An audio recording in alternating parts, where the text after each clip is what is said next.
Huwag kang lumapit sa akin dito. Teka, ma'am, kumalma po kayo. Anong nangyayari dito? Araw. Nilalampasan lang ng mga tao ang mga mahihirap na parang hindi sila nakikita. Hinuhusgahan sila sa kanilang damit, sa kanilang sapatos, sa kanilang mga pagod na mukha. Ngunit isang mapagmataas na babae ang nagkamali, ng malaki, nang sampalin niya ang isang matandang lalaki sa publiko. Kinukutya ito dahil sa pagiging mas mababa sa kanya. Hindi niya tinanong ang kwento nito. Hindi siya tumingin sa kabila ng luma nitong kasuotan.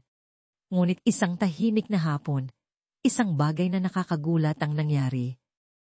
Isang pribadong jet ang huminto sa mismong tapat ng kanyang engagement party, at ang buong buhay niya ay nagbago sa paraang hindi niya inaasahan. Sino nga ba talaga ang matandang yon? Umupo ka at alamin, habang sinusuri natin ang nakaaantig na kwentong ito. Sa puso ng Metro Manila, kung saan magkatabi ang mayaman at mahirap, nakakapasong ang sikat ng araw. Maingay ang busina ng mga sasakyan sa mga abalang kalsada. Ang mga motorsiklo ay sumisingit sa trapiko. Ang mga tao ay nagsisigawan, nagtatawanan, at nagmamadali mula sa isang lugar patungo sa iba. Sa labas ng Green Dot Mall sa Makati, siksika ng mga tao. May mga babaeng may dalang shopping bags, mga lalaking kausap ang kanilang mga telepono, mga batang tumatakbo sa pagitan ng mga matatanda, naglalaro, at nagtatawanan. Ngunit biglang tumigil ang lahat. Isang matalas na tunog ang pumunit sa ingay. Pak! Umalingaw-ngaw ang tunog sa buong parking lot na parang kulob. Lahat ay napalingon. Isang babae ang nakatayo sa gitna ng mga tao, nakataas pa rin ang kanyang kamay. Maganda siya, mga 30 taong gulang, may makinis na balat at mahabang rebonded na buhok na abot sa kanyang likod. Nakasuot siya ng isang eleganteng navy blue pantsuit na bumagay sa kanyang perpektong hubog. Kumikinang ang mga gintong alahas sa kanyang pulso at leg. Ang kanyang makeup ay walang mali. Ang kanyang high heels ay galing sa isang sikat na designer. Lahat sa kanya ay sumisigaw ng yaman at kapangyarihan. Ang pangalan niya ay Isabel. Sa harap niya ay nakatayo ang isang matandang lalaki. Mukha siyang nasa mga 60 taong gulang. Ang kanyang mukha ay nagpapakita ng mga taon ng paghihirap at pagtitiis. Ang kanyang polo shirt ay kupas at luma. Ang kanyang pantalon ay may maliliit na punit sa tuhod. Ang kanyang tsinelas ay luma at may mga bitak. Ang kanyang buhok ay puti na at hindi suklay. Namumula ang kanyang pisngi kung saan siya tinamaan. Ang kapal ng mukha mo, sigaw ni Isabel, matalas at galit ang kanyang boses. Ang kapal ng mukha mong titigan ako ng ganyan, dahang kumura pang matanda, naguguluhan ang kanyang mga mata. Malumanay ang kanyang boses. Ma'am, hindi ko po kayo tinititigan. Naglalakad lang po ako. Pinapangako ko po, hindi ko gagawin ang ganoong bagay. Sinungaling. Idinura ni Isabel ang salita na parang lason. Nakita kita ng sarili kong mga mata. Sinusundan mo ako. Tinitingnan mo ako ng mga marurumi mong mata. Dahang umiling ang matanda. Hindi po, ma'am. Maniwala po kayo sa akin. Hindi ko kayo babastusin. Kasing, edad niyo lang po ang anak kong babae. Nagkataon lang po na pareho tayo ng direksyon. Iyon lang po. Nagsimulang magkumpol ang mga tao sa kanilang paligid. Itinigil ng mga tao ang kanilang ginagawa. Ang ilan ay kinuha ang kanilang mga telepono para mag-record, habang ang iba ay nagbubulungan. Tumawa si Isabel, ngunit walang saya rito. Malamig at mapanuyang tawa. Anak mo, sabi niya, habang sinusuri siya mula ulo hanggang paa na may pandidiri. Tingnan mo nga ang sarili mo. Tingnan mo ang marumi mong damit. Ang punit mong tsinelas. Hindi mo nga kayang alagaan ang sarili mo, tapos may anak ka pang pinagsasabi. Lumalapit siya, itinuturo ang kanyang daliring may manicure sa dibdib ng matanda. Nandidiri ako sa mga taong tulad mo. Patuloy niya. Akala ninyong mga mahihirap na lalaki, pwede ninyong gawin ang kahit anong gusto nyo. Akala ninyo pwede kayong tumingin sa mga babaeng tulad ko, at walang mangyayari. Akala ninyo, dahil matanda na kayo, inosente na kayo. Isang binatang lalaki, mula sa mga tao ang lumapit. Malapit lang siya nang magsimula ang lahat. Ma'am, pakiusap po, magalang niyang sabi. Walang ginagawang masama ang mama. Nandito po ako, nakita ko ang lahat. Naglalakad lang po siya sa likuran ninyo. Wala po siyang pakialam. Hinarap siya ni Isabel, na may apoy sa mga mata. Sino nang humingi ng opinyon mo? Sigaw niya. Tatay mo ba siya? Huwag kang makialam dito. Isang matandang babae rin ang nagsalita. Ama ang binata. Iha. Nanonood din ako. Hindi ka ginugulo ng matandang yan. Ngunit hindi nakikinig si Isabel. Nasaktan ang kanyang amor propio. Kumukulo ang kanyang galit. Pinagtatanggol ninyo siyang lahat dahil matanda siya. Malakas niyang sabi habang tinitingnan ng mga tao. Pero alam ko ang nakita ko at hindi ko hahayaang bastusin ako ng kahit sinong lalaki, gaano man siya katanda. Umaling siya muli sa matanda, na tahimik na nakatayo at bahagyang nakayuko. Pare, pareho lang kayong mga mahihirap. Patuloy niya. Wala kayong pera, wala kayong kwenta, at akala ninyo pwede ninyong galawin ang buhay ng mga taong tulad ko. Tumingin ang matanda sa kanya. Malungkot, ngunit kalmado ang kanyang mga mata. Ma'am, hindi ko po kayo hinawakan. Naglalakad lang po ako. Huwag kang magsinungaling, sigaw ni Isabel. Masyado kang malapit sa akin. Ang kapal ng mukha mong maglakad ng ganoon kalapit sa isang babaeng tulad ko. Kilala mo ba ako? Alam mo ba kung magkano ako? Kinuha niya ang kanyang designer handbag at itinaas ito. Itong bag ko, mas mahal pa, sa kikitain mo sa 10 taon, sabi niya na may malupit na ngiti. Kaya, huwag kang tumayo diyan at magkunwaring inosente ka. Lumugar ka sa lugar mo. Ang ilang tao sa umpukan ay umiling sa pagkadismaya. Ang iba ay tumingin sa matanda na may awa. Isang security guard mula sa mall ang lumapit. Okay lang po ba ang lahat? Hinarap siya ni Isabel. Hinaras ako ng lalaking to, pero naayos ko na. Alam na niya ngayon na huwag akong binabangga. Tumingin ang CQ sa matanda. Sir, kailangan niyo po ba ng tulong? Dahang umiling ang matanda. Hindi, okay lang ako. Salamat. Tiningnan siya ni Isabel sa huling pagkakataon na may purong pandidiri. Sa susunod, tingnan mo ang dinadaanan mo at itago mo yung mga marurumi mong mata. Ikinawag niya ang kanyang buhok at naglakad patungo sa parking lot. Hinihintay na siya ng kanyang driver sa tabi ng isang makintab na itim na Land Cruiser. Mabilis nitong binuksan ng pinto para sa kanya. Pumasok si Isabel nang hindi lumilingon. Isinara ang pinto, umugong ang makina, at sa loob ng ilang segundo, umarurot paalis ang sasakyan, iwan ng alikabok. Dahang naghiwalay ang mga tao. Ang ilan ay umalis na umiiling. Ang iba ay nanatili pa ng ilang sandali, nakatingin sa matanda. Isang mabait na babae ang lumapit sa kanya. Tay, okay lang po ba kayo? Tumango ang matanda. Oo, anyeng. Ayos lang ako. Napakabastos ng babaeng yon, sabi ng isa pa. Hindi ka dapat niya trinato ng ganoon. Pahagyang ngumiti ang matanda. Okay lang. Sanay na ako. Ngunit pagod ang kanyang boses. Pumagsak ang kanyang mga balikat.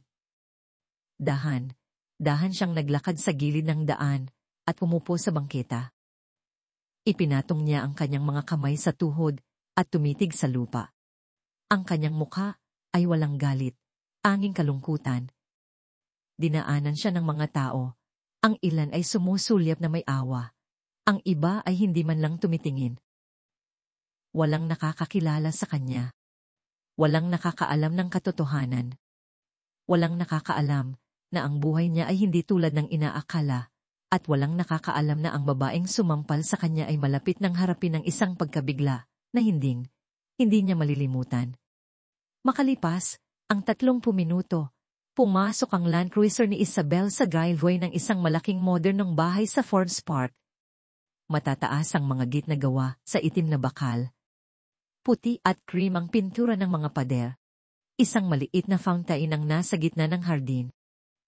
May mga bulaklak sa gilid ng daanan. Lahat, tungkol sa bahay, ay sumisigaw ng kayamanan. Umaba si Isabel sa sasakyan.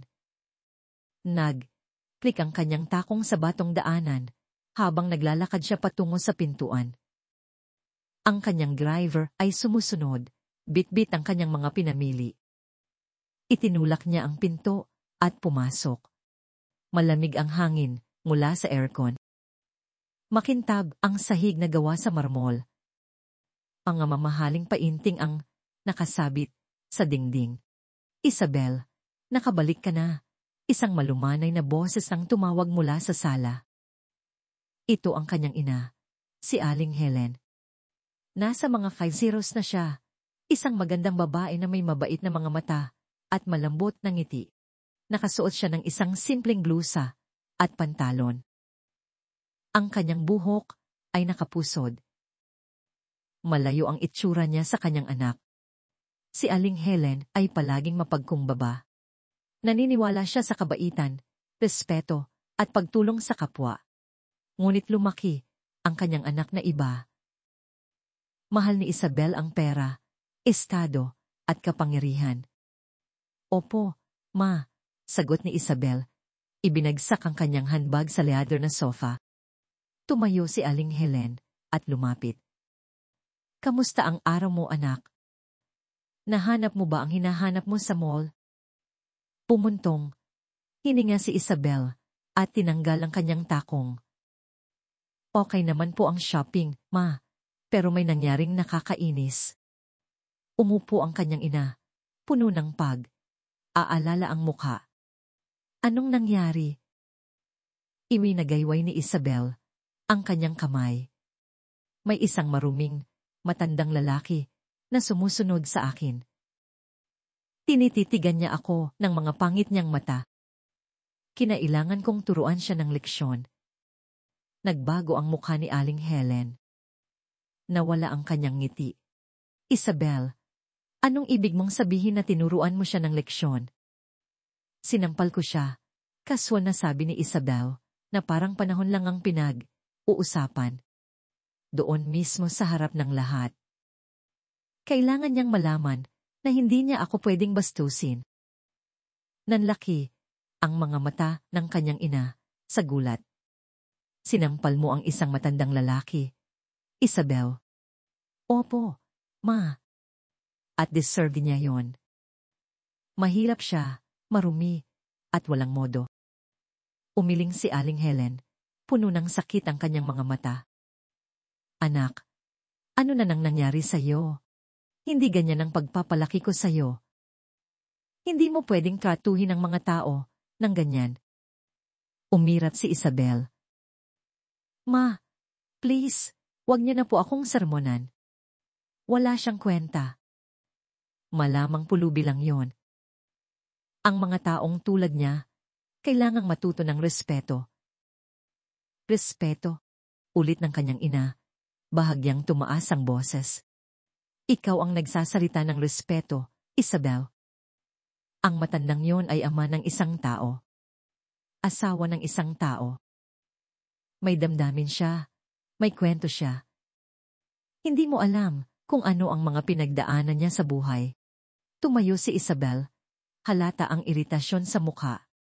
Ma, alam kong mabuti ang intensyon niyo, pero hindi ko kailangan ng lecture ngayon.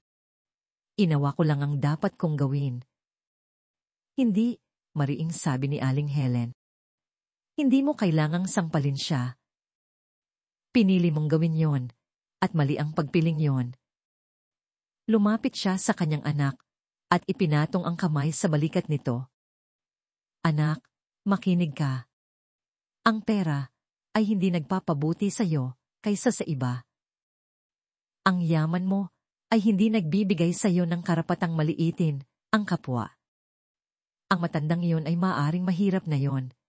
Pero bukas, maaring iangat siya ng Diyos. At ikaw, sa lahat ng pera mo, ay maaring bumagsak. Umiwas si Isabel. Ma, masyado kayong aalala. Hindi mangyayari yan sa akin. Matalino ako. Matagumpay ako. Alam ko kung paano protektahan ang sarili ko. Pumuntong. Hininga ng malalim si Aling Helen.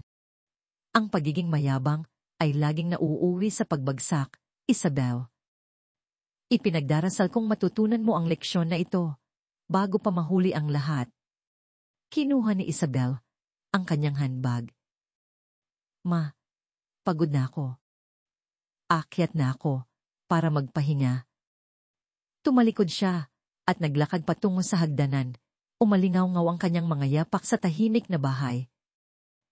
Naiwang isa si Aling Helen sa sala. Tumingala siya sa kisang at bumulong ng isang tahimik na panalangin. Panginoon, sana po ay palambutin niyo ang puso ng aking anak. Turuan niyo po siyang mahalin ng tao, hindi lang ang pera. Dahan siyang umupo, mabigat ang puso sa pag-aalala. Sa kabilang panig ng Metro Manila, malayo sa ingay at gulo ng sentro, isang malaking mansyon ang nakatayo. Napapaligiran ito ng matataas na pader, matatangkad na puno, at mga security camera. Gawa sa solidong bakal, ang mga gate. Mga gwardiya ang nakatayo sa bawat pasukan.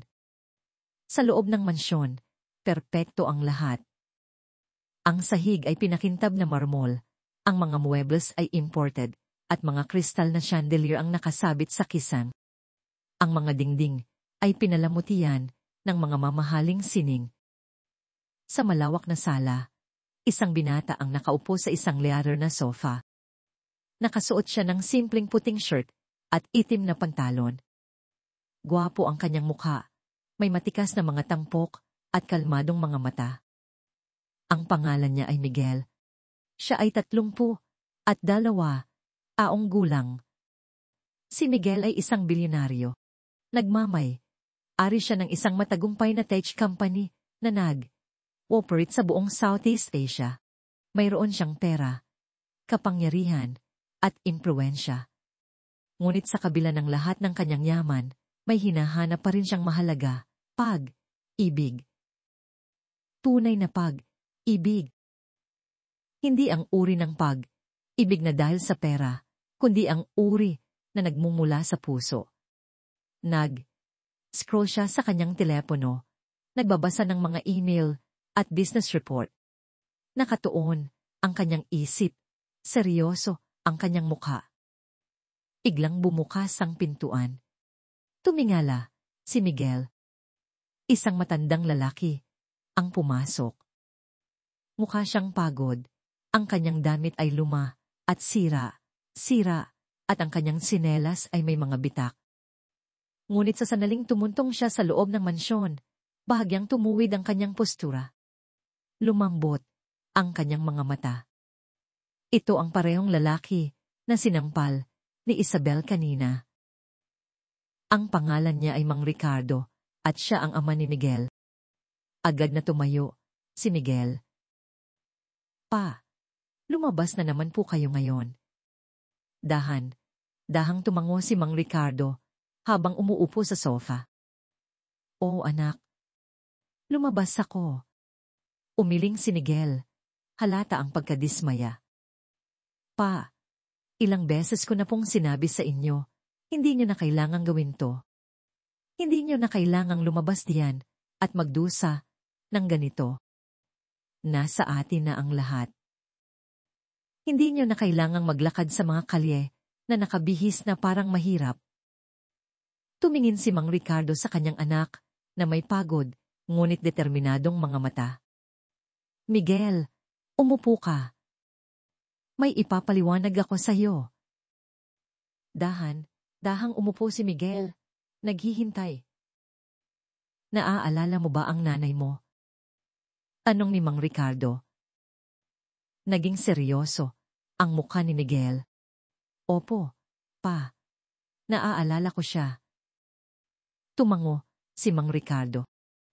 Magandang babae ang nanay mo. Minahal ko siya ng buong puso. Pero, hindi niya ako minahal. Pera, ang mahal niya.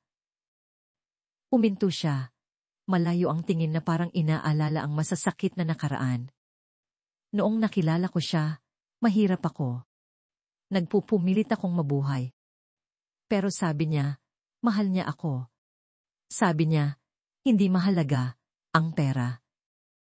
Sabi niya, bubuo kami ng buhay na magkasama. Ahimik na nakikinig si Miguel. Pero noong humirap ang mga bagay, patuloy ni Mang Ricardo, iniwan niya tayo. Sabi niya, wala raw akong mararating. Sabi niya, dapat daw siya sa mas magandang buhay. Kinuha niya ang lahat at umalis. Iniwan ka niya. Iniwan niya ako. Wala siyang pakialam. Nagtiim ang bagang ni Miguel. Naalala niya ang sakit ng paglaki ng walang ina. Nagtrabaho ako ng gusto pagkatapos noon, sabi ni Mang Ricardo. Itinayo ko ang imperyong ito para sa'yo. Siniguro kong hindi ka magdudusa tulad ko. Pero may natutunan din akong mahalaga, anak. Tumingin siya ng diretsyo sa mga mata ni Miguel. Natutunan kong maraming tao ang pera lang ang mahal. Hindi nila mahal ang tao. Mahal nila kung ano ang maibibigay ng tao. At ayokong mangyari yan sa'yo. Ayokong magpakasal ka sa isang babaeng yaman mo lang ang mahal. Umuntong, hininga si Miguel. Pa, naiintindihan ko po ang takot niyo, pero hindi lahat ng babae ay tulad ni Mama. Totoo yan, ayon ni Mang Ricardo. Pero paano mo malalaman kung sino ang totoo at sino ang peke? Paano mo malalaman kung mahal ka ng isang babae o mahal lang niya ang pera mo? Lumapit siya. Kaya ako lumalabas doon, anak. Nagpapanggap akong mahirap. Naglalakad ako sa mga kalye. Nagmamasid ako. Sinusubukan ko sila. Tinitingnan ko kung paano tratuhin ng mga tao ang mahihirap. Dahil kung ang isang babae ay kayang rumespeto sa isang mahirap, kung kaya niyang magpakita ng kabaitan sa isang taong wala, sulit siyang makilala. Pero kung minamaliit niya ang mahihirap, kung tinatrato niya sila na parang basura, hindi siya ang tamang babae para sa'yo. Ahimik, sandali, si Miguel. Naiintindihan niya ang sakit ng kanyang ama. Naiintindihan niya ang takot nito. Pa, malumanay na sabi ni Miguel, pinapahalagahan ko po ang ginagawa ninyo, pero inilalagay niyo ang sarili niyo sa panganib. Paano kung may mangyari sa inyo doon? Pahagyang ngumiti si Mang Ricardo. Iingat ako, anak. May mga security. Akong nagbabantay mula sa malayo. Palagi silang nandiyan, kahit walang nakakakita. Dahan siyang tumayo. Isang araw, malambing niyang sabi, mahahanap ko ang tamang babae para sa'yo. At kapag nahanap ko siya, malalaman kong dalisay ang puso niya. Naglakad siya patungo sa hagdanan. Pinanood ni Miguel ang kanyang ama na mawala sa itaas. Ang kanyang puso ay puno ng pagmamahal at pag-aalala, ngunit wala na siyang sinabi. Lumipas ang 2 linggo. Nagpatuloy ang buhay. Si Isabel ay nagtrabaho sa kanyang negosyo ng cosmetics, si Miguel ay pinamahalaan ng kanyang tech company, at si Mang Ricardo ay nagpatuloy sa kanyang lihim na misyon, naglalakad sa mga kalina nagpapanggap, naghahanap ng isang babaeng may mabuting puso para sa kanyang anak. Isang hapon, dumating ang isang imbitasyon. Ito ay para sa pinakamalaking gala event ng taon, ang taunang Manila Tycoons Ball. Bawat mayamang pamilya sa lungsod ay naroroon. Mga negosyante, politiko, celebrity, at socially. Ito ang edan ng season. Natanggap ni Isabel ang kanyang imbitasyon at napasigaw sa tuwa. Agad niyang tinawagan ang kanyang stylist, makeup artist, at hairdresser.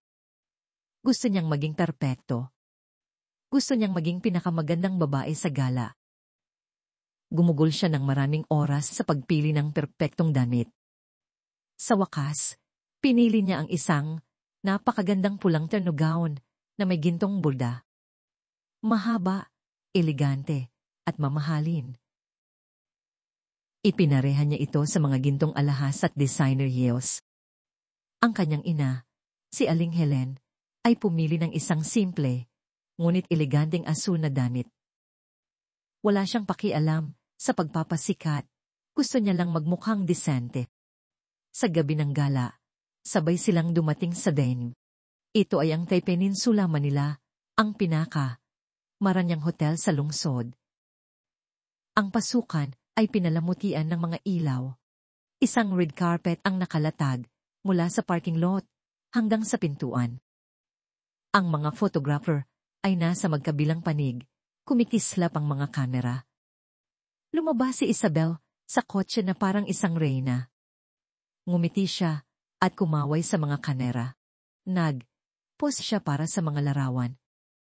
Gusto niya ang atensyon.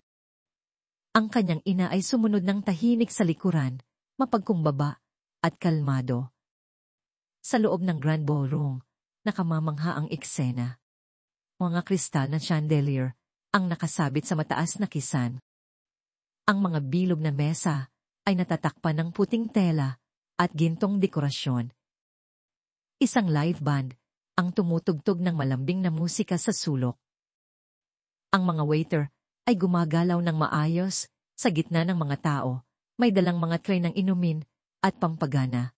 Naglakad si Isabel sa silid na taas noo. Pinati niya ang mga taong kilala niya.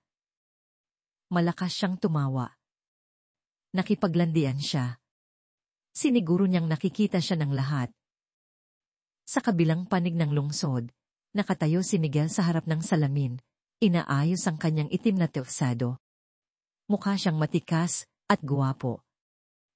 Ang kanyang ama ay nakatayo sa tabi niya, nakasuot din ng isang itim na suit. Ngunit ngayong gabi, si Mang Ricardo ay hindi mukhang mahirap.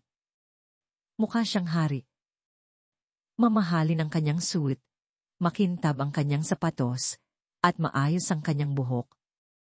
Mukha siyang makapangyarihan at marangal. Ngayon, siya si Don Ricardo. Handa na po ba kayo pa? Tanong ni Miguel. Tumango si Don Ricardo. Oo, anak. Tara na. Lumabas sila patungo sa isang makintab na itim na Mercedes-Benz. Pinuksan ng driver ang mga pinto para sa kanila. Pumasok sila at nagmaneho patungo sa gala. Pagdating nila sa Peninsula, Manila, binuksan ng mga security guard ang kanilang mga pinto. Kumislap ang mga kamera. Napalingon ang mga tao. Pumasok si Miguel at ang kanyang ama na may kalmadong kumpiyansa. Sa loob ng ballroom, binati sila ng mga bisita ng may respeto. Nakipagkamay ang mga business partner kay Miguel. Ngumiti at tumango ang mga politiko kay Don Ricardo. Ngunit si Don Ricardo ay hindi nakatuon sa mga pagbati. Pinagmasdan ng kanyang mga mata ang buong silid, maingat na naghahanap. At pagkatapos, ay nakita niya siya. Si Isabel. Nakatayo siya malapit sa dessert table. May hawak na isang baso ng champagne. Kinakausap niya ang isang batang waiter, malakas, at matalas ang kanyang boses. Sabi ko sparkling water, hindi still water. Sigaw niya sa waiter. Pingi ka ba? Hindi mo ba naiintindihan ang simpleng English? Yumuko ang batang waiter. Pasensya na po, ma'am. Kukunin ko po agad. Dapat lang, malamig na sabi ni Isabel. At bilisan mo, wala akong buong gabi. Naningkit ang mga mata ni Don Ricardo. Nagtiim ang kanyang bagang. Nakilala niya agad ito. Ito ang parehong babae na sumampal sa kanya sa labas ng mall.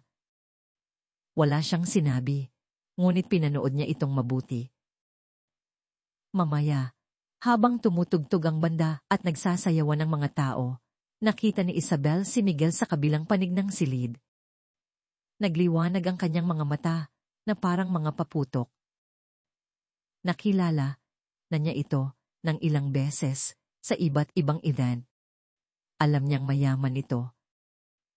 Alam niyang single ito. At gusto niya ito.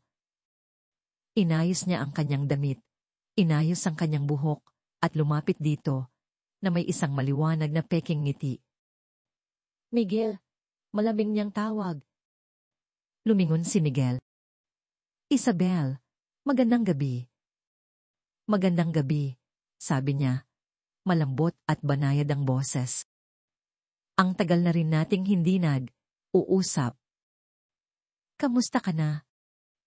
Mabuti naman, magalang na sagot ni Miguel. Ikaw? Wonderful, sabi niya, bahagyang lumapit. Alam mo, iniisip kita. Tinaasan siya ng kilay ni Miguel. Alaga ba? Oo, sabi ni Isabel. Hinawakan ng braso nito. Sa tingin ko, dapat tayong mas maglaan ng oras na magkasama. Pakiramdam ko, marami tayong pagkakatulad. Magalang nang ngumiti si Miguel, ngunit hindi sumagot. Usap pa sila ng ilang minuto. Tumawa si Isabel sa lahat ng sinabi ni Miguel. Pinuri niya ito. Nagpakit siya. Inanap niya ang papel ng isang matamis at inosenteng babae ng perpekto. Mula sa kabilang panig ng silid, pinanood ni Don Ricardo ang interaksyon. Umigat ang kanyang puso. Alam niya ang ginagawa nito. Alam niyang nagpapanggap ito. Nang matapos ang gabi, nagsimulang umalis ang mga bisita. Naglakad si Miguel at ang kanyang ama patungo sa kanilang kotse. Pauwi. Ahimik na nakaupo si Don Ricardo. Sinulyapan siya ni Miguel. Pa, ahimik po kayo buong gabi. May problema po ba? Lumingon si Don Ricardo sa kanyang anak. Miguel, sino yung babaeng kausap mo sa gala? Si Isabel po. Anong ni Miguel? Nagkakilala na po kami ng ilang beses sa iba't ibang party. Negosyante siya, ari ng isang cosmetics company. Mukhang interesado siya sa akin. Dahang tumango si Don Ricardo. Ah, ganoon ba? Bakit po ninyo na itanong? Sabi ni Miguel. Ingat ka lang, anak, sagot ni Don Ricardo.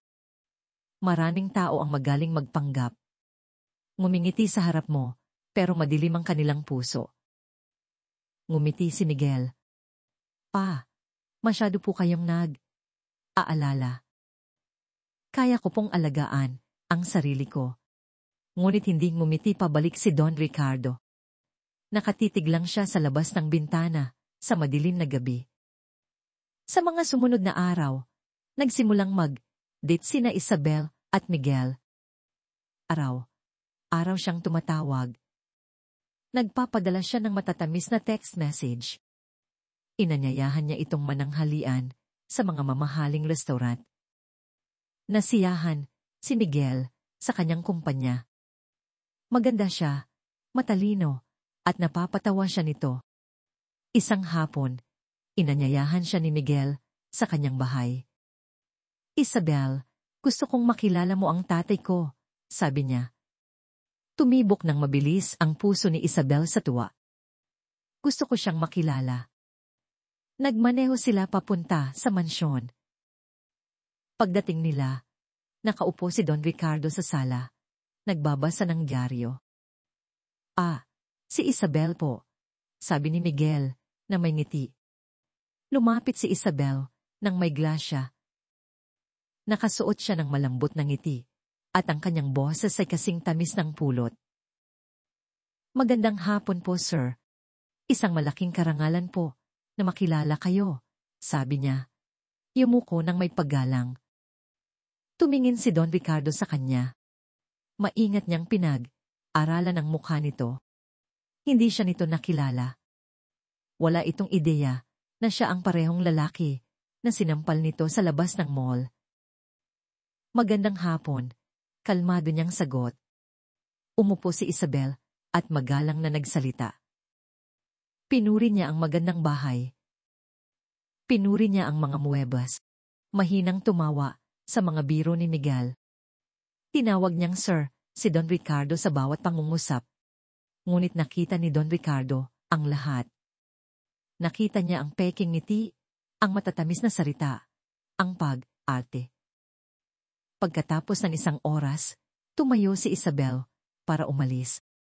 Maraming salamat po sa pagtanggap niyo sa akin sa inyong tahanan, sir. Matamis niyang sabi. Sana po magkita tayo ulit. Tumango si Don Ricardo, ngunit walang sinabi. Pagkaalis niya, lumingon si Miguel sa kanyang ama na may pag-asa. Ano po sa tingin niyo pa? Pinili ni Don Ricardo ang kanyang mga salita. Magalang siya.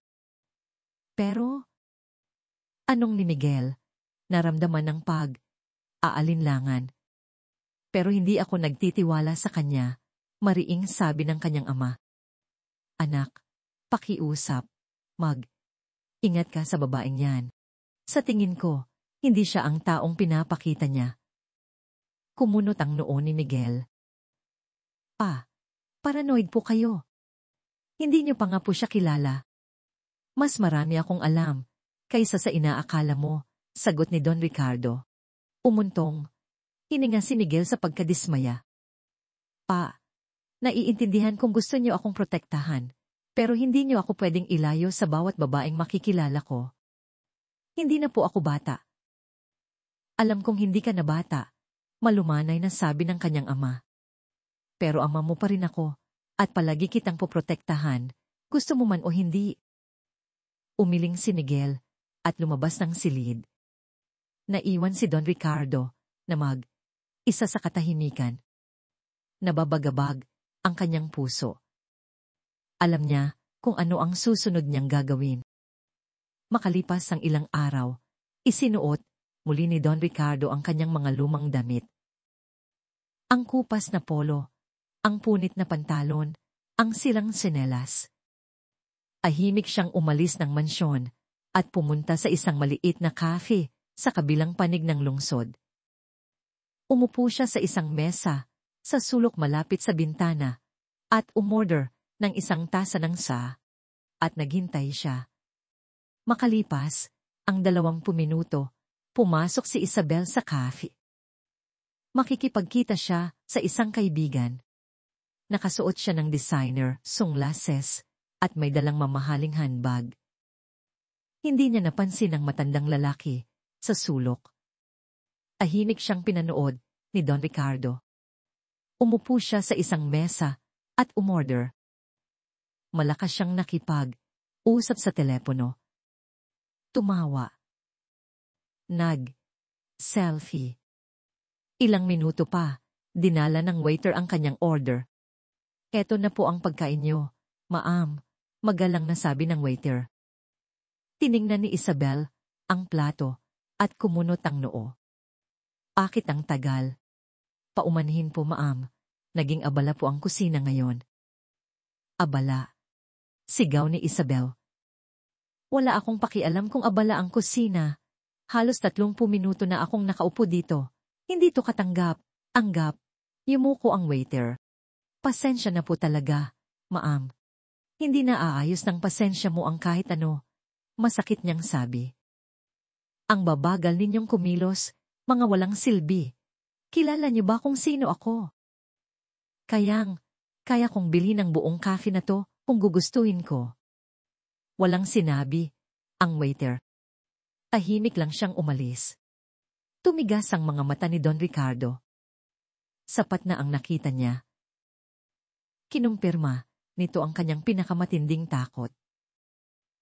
Tumayo siya, nag-iwan ng pera sa mesa, at lumabas ng cafe.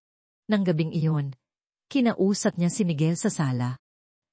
Anak, seryoso niyang sabi, may kailangan akong sabihin sa iyong napakahalaga. Tumingin si Miguel mula sa kanyang laptop. Ano po yon, pa? Ang babaeng yon, si Isabel. Hindi siya mabuting tao. Isinara ni Miguel ang kanyang laptop at bumuntong. Hininga. Pa, please, wag na naman po ito. Makinig ka sa akin, mariing sabi ng kanyang ama. Pinagmamasdan ko siya. Sinubukan ko siya. Bastos siya, malupit. Masama ang trato niya sa mga tao. Wala siyang respeto sa sinumang, sa tingin niya, ay mas mababa sa kanya. Pera at estado lang ang mahalaga sa kanya. Tumayo si Miguel, halata ang pagkadismaya. Pa, bakit po niyo ginagawa to? Ayaw niyo po ba akong maging masaya?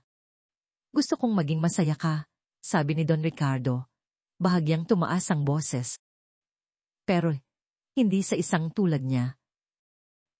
Sisirain ka niya, anak. Pera mo lang ang mamahalin niya, hindi ikaw. Hindi po kayo patas, sabi ni Miguel. Hindi niyo pa nga po siya kilala. Hinuhusgahan niyo siya nang hindi binibigyan ng pagkakataon. Mas marami akong alam, kaysa sa inaakala mo, sagot ng kanyang ama. Ngunit tumanggi si Miguel na makinig. Kinuha niya ang susi ng kanyang kotse at lumabas ng bahay. Naiwan si Don Ricardo na isa sa tahimik na sala. Mabigat ang kanyang puso, ngunit buo na ang kanyang desisyon. Alam na niya kung ano mismo ang kailangan niyang gawin. Makalipas ang 3 linggo, inihayag ang balita. Opisyal, nang engaged sina Miguel at Isabel.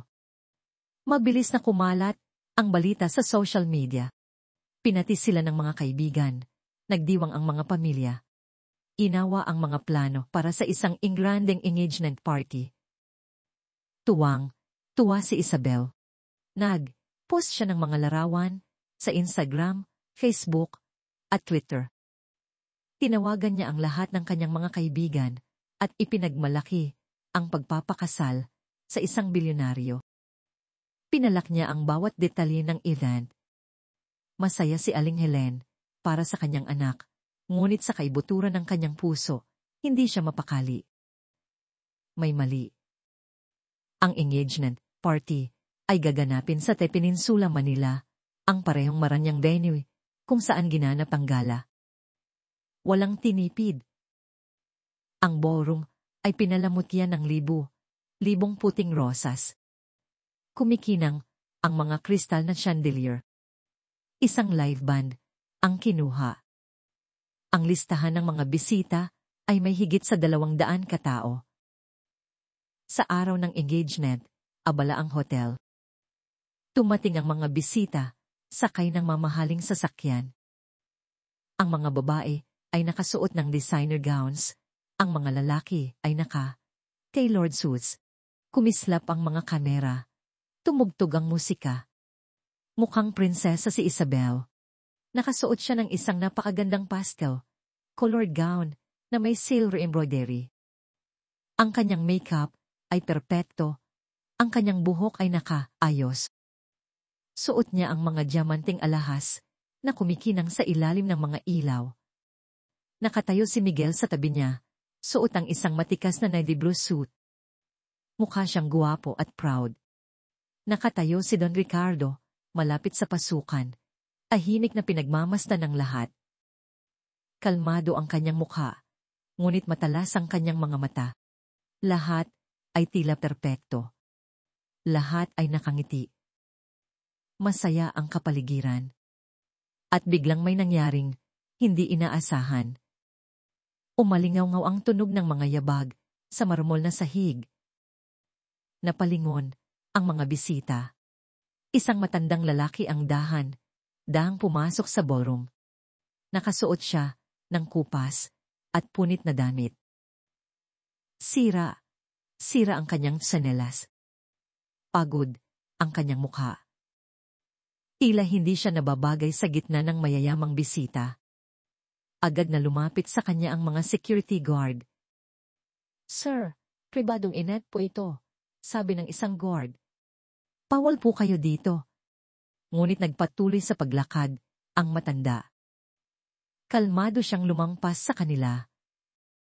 Pinabati ni Isabel ang mga bisita malapit sa entablado nang mapansin niya ang kaguluhan. Lumingon siya at nakita ito. Nanigas ang kanyang ngiti.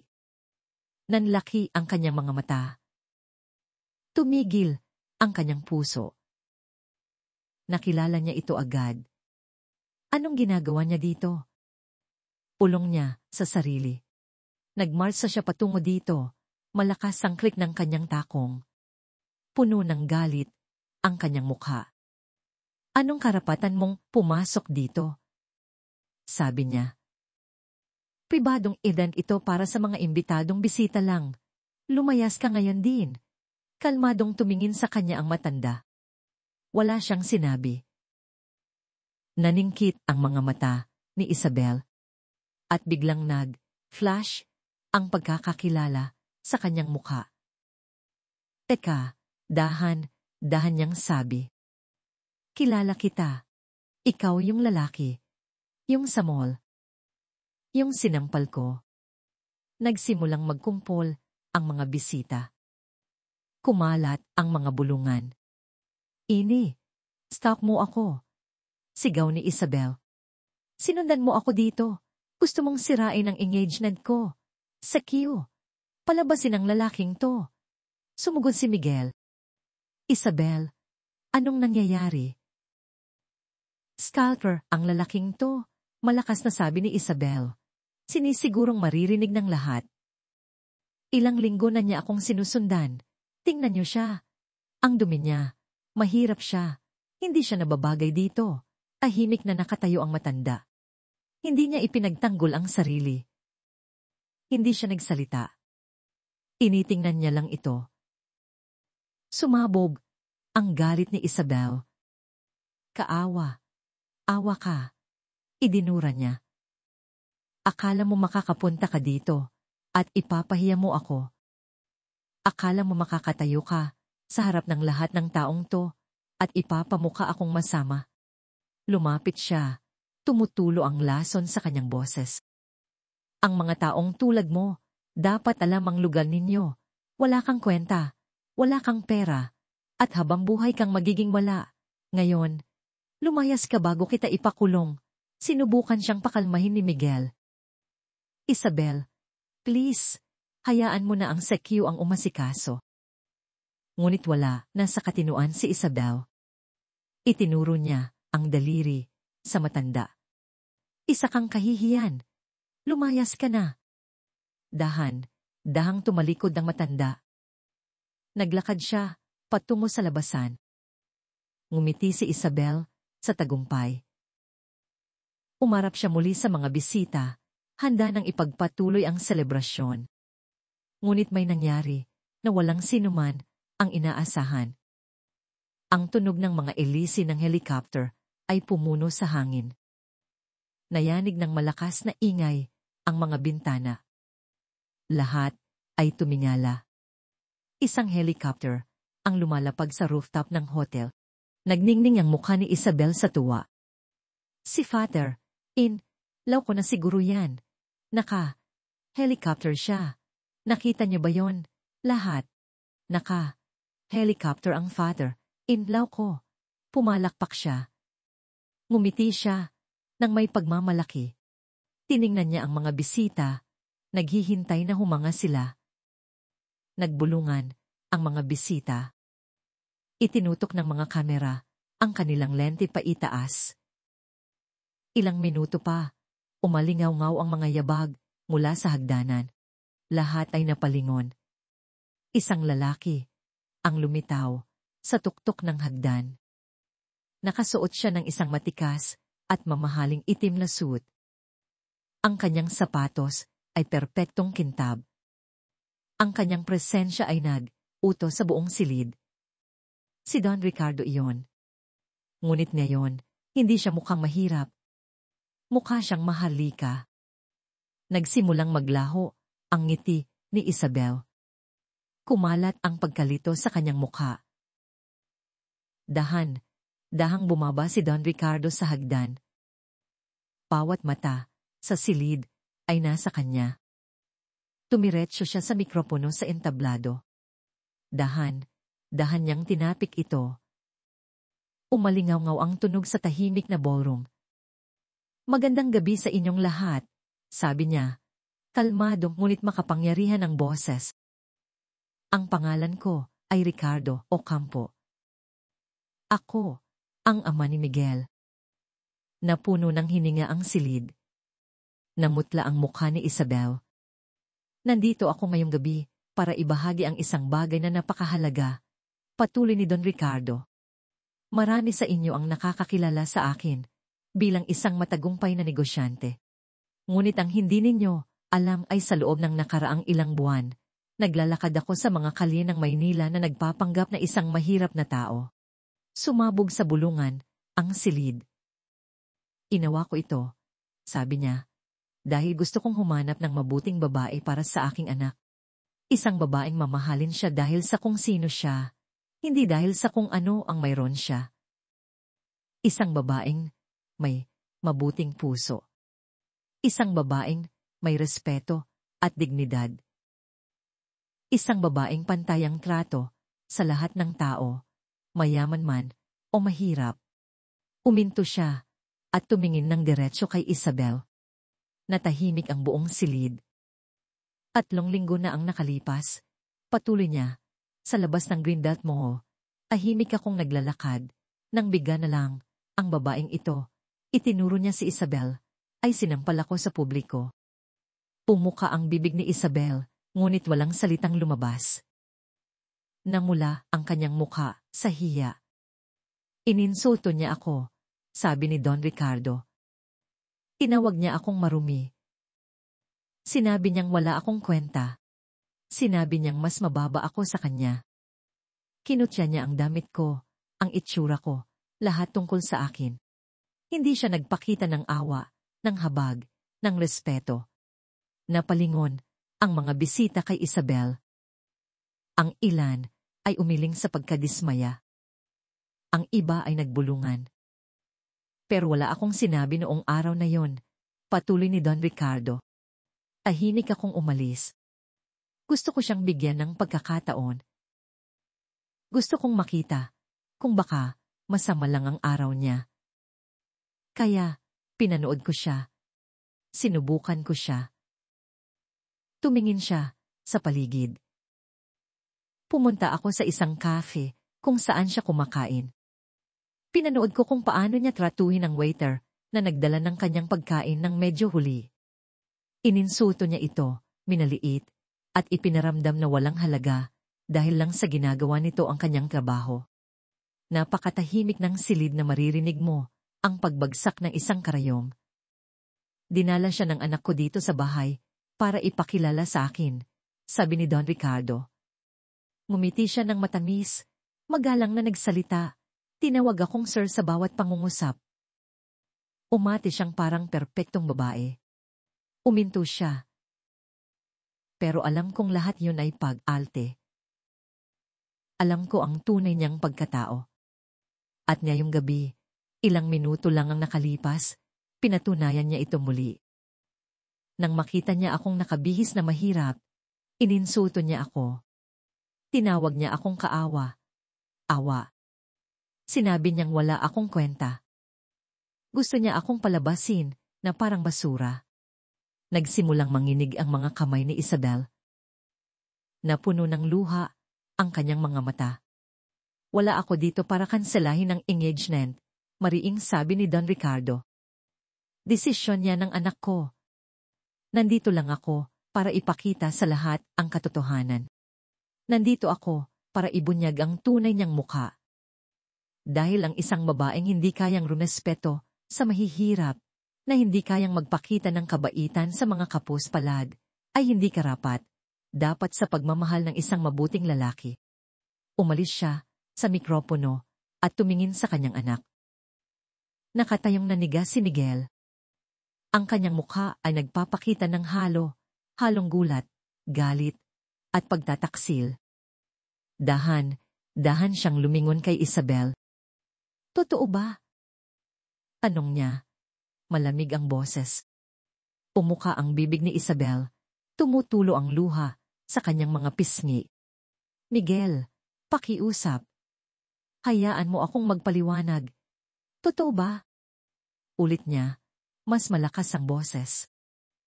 Tumingin si Isabel sa kanyang mga kamay. Hindi na siya makapagsinungaling. Oo, bulong niya. Umatras si Miguel na parang nasaktan. Nakita ko kung paano ka nagsalita sa tatay ko kanina pagdating niya. Akala ko na bigla ka lang. Pero ngayon, naiintindihan ko na. Ito talaga ang tunay na ikaw. Hindi Miguel, pakiusap. Pagmamakaawa ni Isabel, inaabot ang kanyang kamay. Sorry, nagkamali ako. Magbabago ako. Pinapangako ko. Magiging mas mabuti ako. Ngunit hinila ni Miguel ang kanyang kamay. Magbabago ka. Paano mo babaguhin kung sino ka sa loob? Paano mo babaguhin ang isang pusong minamaliit ang kapwa? Umiling siya. Hindi ako pwedeng magpakasal sa isang taong hinuhusgahan ng ibabayse sa kanilang damit at pera. Hindi ako pwedeng magpakasal sa isang taong tinatrato ang iba na parang walang halaga. Hindi ako pwedeng magpakasal sa isang taong walang respeto sa dignidad ng tao. Miguel, please, umiyak si Isabel, lumuhod. Please, wag mong gawin to. Mahal kita. Hindi, mariing sabi ni Miguel. Hindi mo ako mahal. Mahal mo ang pera ko. Mahal mo ang estado ko. Mahal mo kung ano ang maibibigay ko. Pero hindi mo ako mahal. Tumingin siya sa mga bisita. Tapos, na tayo. Bawal na ang kasal, inanunsyo niya. Napuno ng hininga ang silid. Kumislap ang mga kamera. Nagsimulang magbulungan ng malakas ang mga bisita. Umagulgol si Isabel.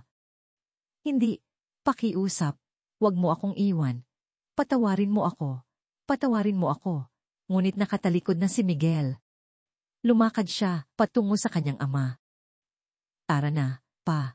Ahimik niyang sabi. Ipinatong ni Don Ricardo ang kamay sa balikat ng kanyang anak. Magkasama silang naglakad palabas. Nagsimulang umalis ang mga bisita. Ang ilan ay tumingin kay Isabel na may awa. Ang iba ay may pandidiri. Ilan ang nagbitiw ng masasakit na salita habang dumadaan. Nakakahiya ka. Dasor mo yan. Isang nawala ang mga tao sa ballroom. Tumigil ang musika. Tila dumilim ang mga ilaw. Ang magagandang dekorasyon ay biglang naging malamig at walang buhay. 2 tao na lang ang natira. Nakaluhod si Isabel sa sahig. Ang kanyang puting gown ay nakakalat sa paligid niya na parang sirang ulap. Sira ang kanyang makeup dahil sa pag-iyak.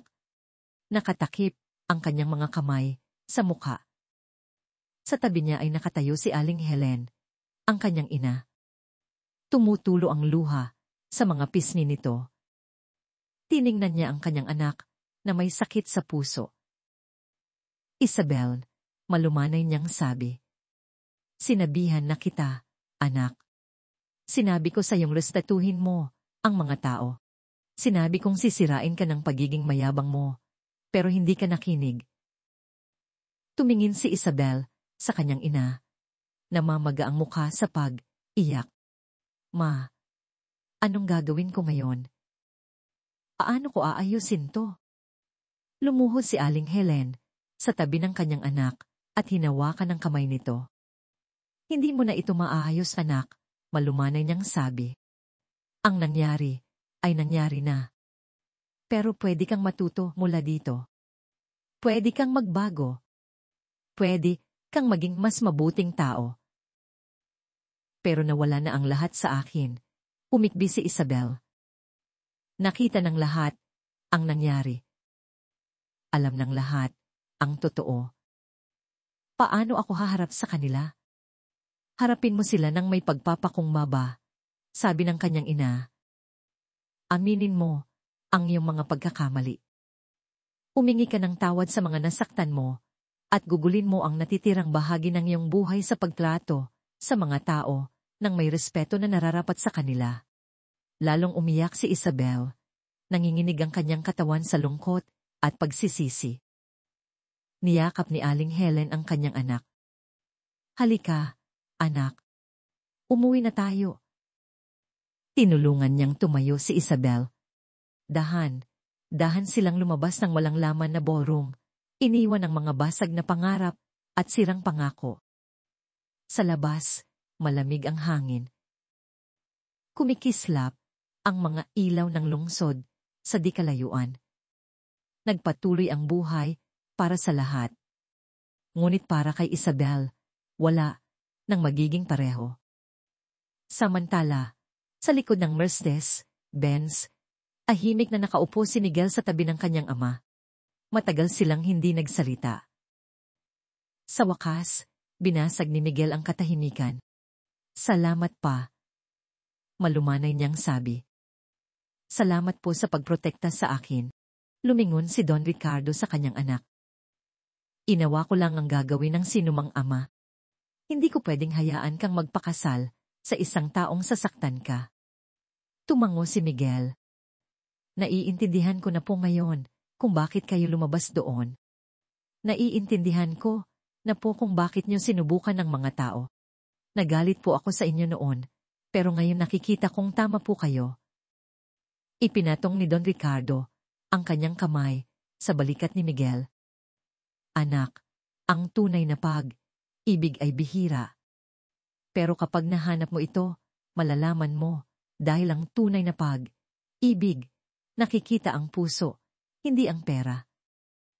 Ang tunay na pag-ibig ay nakikita ang nasa loob. Pahagyang ngumiti si Miguel. Isang araw, mahahanap ko rin yan. Mahahanap mo, sabi ng kanyang ama nang may kumpiyansa. At kapag nahanap mo, ako ang unang magdiriwang. Nagmaneho sila sa tahimik na mga kalye ng Maynila, pauwi. Naghihintay sa kanila ang mansyon, mainit at payapa. Sa bahay ni Isabel, tinulungan ni Aling Helen ang kanyang anak na umakyat sa itaas. Nakahiga si Isabel sa kanyang kama. Umiiyak pa rin. Umupo ang kanyang ina. Sa tabi niya, marahang hinahaplos ang kanyang buhok. Ma, bulong ni Isabel. Ang tanga, ang ako. Akala ko, pera, ang lahat. Akala ko, kapangyarihan, ang estado sa buhay. Pero mali ako.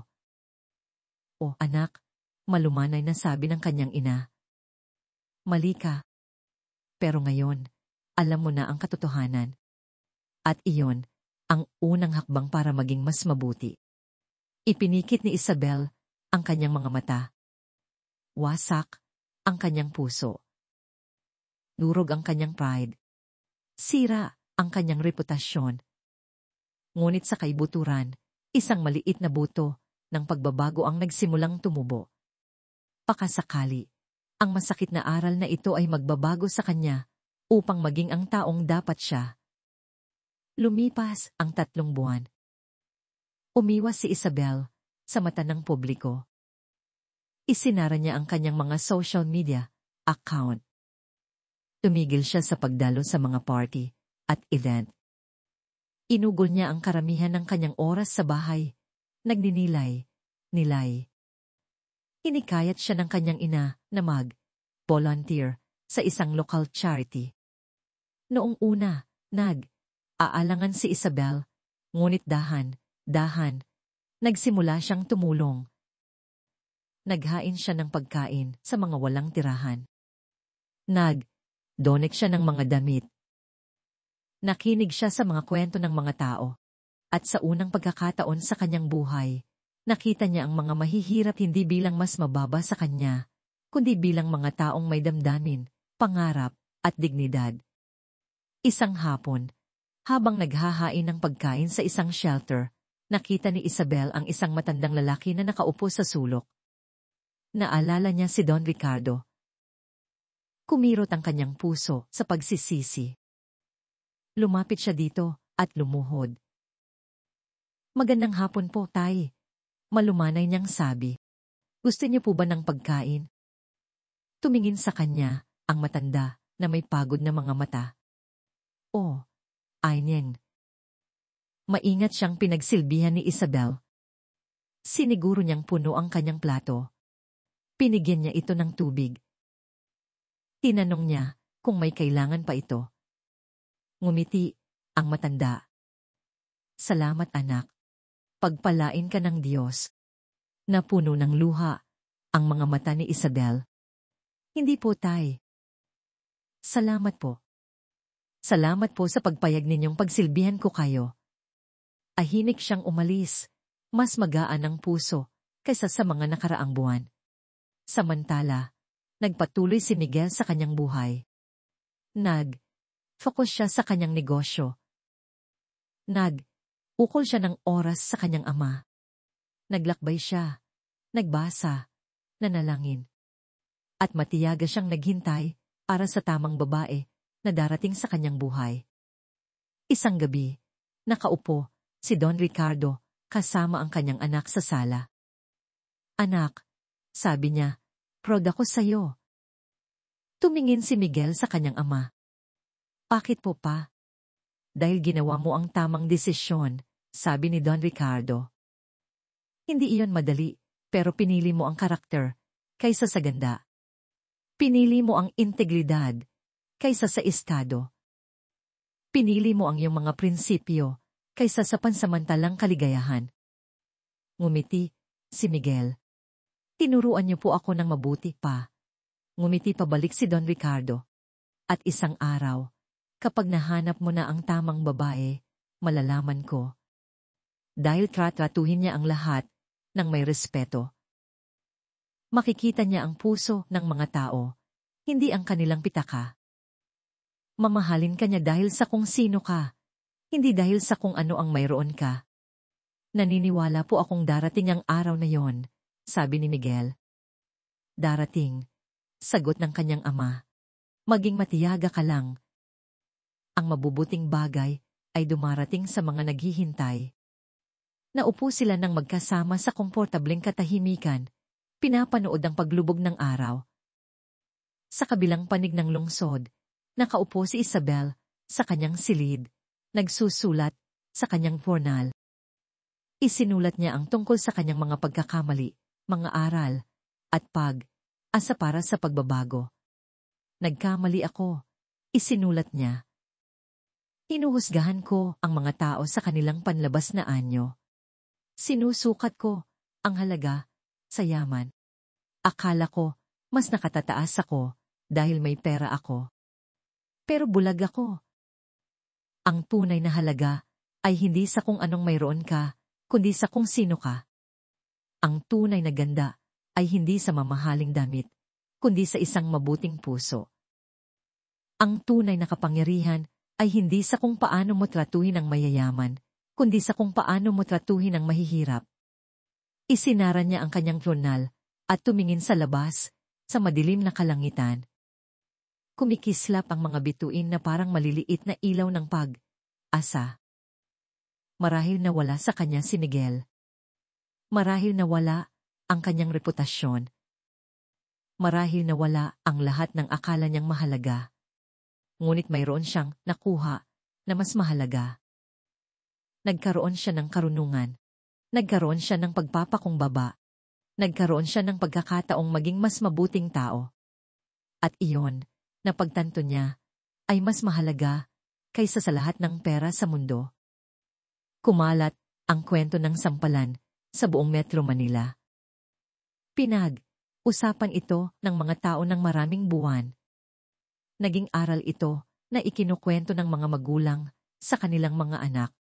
Naging babala na ibinabahagi ng mga kabataan. Tratuhin ang lahat ng may respeto. Sabi nila, dahil hindi mo alam kung sino ang nanonood. Hindi mo alam kung sino ang sumusubok sa'yo. Hindi mo alam kung kaninong ama ang iniinsulto mo. At sa mga tahanan sa buong lungsod, tinipon ng mga ina at ama ang kanilang mga anak at sinabi sa kanila ang pinakamahalagang aral sa lahat, mabibili ng pera ang maraming bagay. Pero hindi nito mabibili ang pagkatao. Hindi nito mabibili ang respeto. Hindi nito mabibili ang mabuting puso. Kaya maging mabait ka, maging mapagkumbaba, maging magalang. Dahil sa huli, hindi ang kung anong mayroon ka ang mahalaga, kundi kung sino ka. Mga kababayan, ano po ang masasabi ninyo sa nakaahantig na kwentong ito? Share po ang inyong mga saloobin sa comment section sa ibaba. Gusto ko pong mabasa ang mga ito mula sa inyo. At hulaan niyo po. Sa loob ng ilang araw, upload ako ng isa pang interesanting kwento, kaya siguraduhin subscribe po kayo sa aking channel at on ang inyong notification bell para notify kayo agad kapag lumabas na ang kwento.